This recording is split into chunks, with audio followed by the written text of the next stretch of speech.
సుదీర్ఘ రాజకీయ చరిత్ర కలిగిన ఆనం కుటుంబంలో తదుపరి రాజకీయ వారసుడు ఎవరు? వారసత్వ రాజకీయాలు అనేటువంటి రాజకీయాల్లో ఎప్పుడు లేవండి. అందులో మా కుటుంబంలో ఎప్పుడు రాలేదు అట్లా. అంటే ఒకరు పోయిన తర్వాత ఆలోచనలోకి వచ్చి ఎవరైనా ముందుకు వచ్చి అందుకున్న వాళ్ళేరే తప్ప తమకు తాముగా వారసత్వాన్ని ఎవరు కూడా ప్రకటించింది లేదు.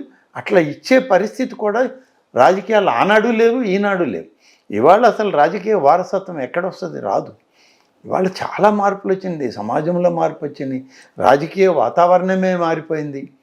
అనేక విధానాల్లో అనేక విభాగాల్లో పునర్విభజనలు జరుగుతున్నాయి, పునరంకితం జరుగుతుంది, అందరినీ కలుపుకొని పోయేది. ఇలాంటి పరిస్థితులు ఉన్నప్పుడు నేడు శత్రువులు కావచ్చు, రేపు మిత్రులు కావచ్చు, రేపటి వాళ్ళు వారసులు కావచ్చు, ఇలాంటివి అనేకం ఉంటాయి. కానీ నా తర్వాత నా కొడుకు, లేకుంటే నా తర్వాత నా తమ్ముడు, నా తర్వాత నా కుటుంబం అనేటువంటి రాజకీయాలకి ఇవాళ ప్రాధాన్యత లేదు. ఆ విధంగా ఎవరైనా ఊహించుకున్నా అది సరైన విధానం కాదు.